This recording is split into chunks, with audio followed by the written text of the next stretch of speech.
இந்த BJP government கான்ஸ்டியூஷனில் இருக்க fundamental ரைட்ஸை அடித்து நொறுக்கி தள்ளிட்டாங்க. மாநிலங்களவை மக்களவையில் இருக்க 141 எம்பிக்களை சஸ்பெண்ட் பண்ணிட்டாங்க. அவங்க யாருமே செய்யக்கூடாத பெரிய தப்பை பண்ணிட்டாங்க, அதனால சஸ்பெண்ட் பண்ணிட்டாங்க. என்ன பண்ணியிருக்காங்க அப்படின்னா, அதான் அந்த 2 பேர் பார்லிமெண்ட்டுக்குள்ளே புகுந்து ஓலி விளாண்டாங்கல்ல, அந்த கலராக புகையெல்லாம் விட்டு, அதான் ஏன் நீங்கள் இப்படி பாதுகாப்பு இல்லாமல் ஒரு கட்டமைப்பை வச்சுருக்கீங்க புது பார்லிமெண்ட்டில், இங்கே பாதுகாப்புங்கிறது சரியாக கட்டமைக்கப்படலை, அதனால் நீங்கள் அதுக்கான சரியான விளக்கம் கொடுக்கணும் அப்படின்னு சொல்லி எதிர்கட்சி எம்பிக்கள் எல்லாமே எதிர்த்து கேள்வி கேட்டிருக்காங்க. இப்போது நம்ம ஸ்கூல் படிக்கும் போதெல்லாம் இந்த சில வாத்தியர்கள்லாம் இருப்பாங்க, ஏன்டா ஸ்கூலுக்கு வரல அப்படின்னா, ஐயா எனக்கு உடம்பு சரியில்லை அப்படின்னு சொன்னால், என்னடா நீ எதிர்த்து பேசுகிற, போ வெளியே போய் முட்டி போடு அப்படி சொல்லுவாங்களே, அந்த மாதிரி சின்ன பிள்ளைத்தனமாக எல்லாத்தையும் சஸ்பெண்ட் பண்ணி விட்டாங்க.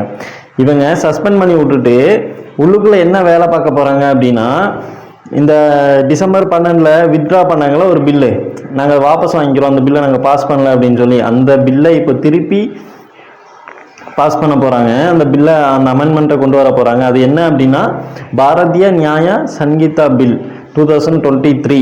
இதை இப்போ பாஸ் பண்ண போகிறாங்க. ஏன்னா எல்லாத்தையும் வெளியே அமிச்சாச்சுல்ல, எடுக்கிறவங்க எல்லாத்தையும் வெளியே அமிச்சாச்சு. இப்போது பிஜேபியோட எம்பிஸ் மட்டும் இருக்காங்க, அதுக்கப்புறம் இன்னும் கொஞ்சம் எம்பிஸ் இருக்காங்க. அதனால் இவங்களுக்கு ஆதரவு அதிகமாக இருக்கும், ஆப்போசிட்டில் ஓட் பண்ணுறவங்களோட எண்ணிக்கை கம்மியாயிடுச்சு, அதனால் நம்ம இந்த பில்லை ஈஸியாக பாஸ் பண்ணிடலாம் அப்படின்னு சொல்லி கூட இவங்களை சஸ்பெண்ட் பண்ணியிருக்கலாம்.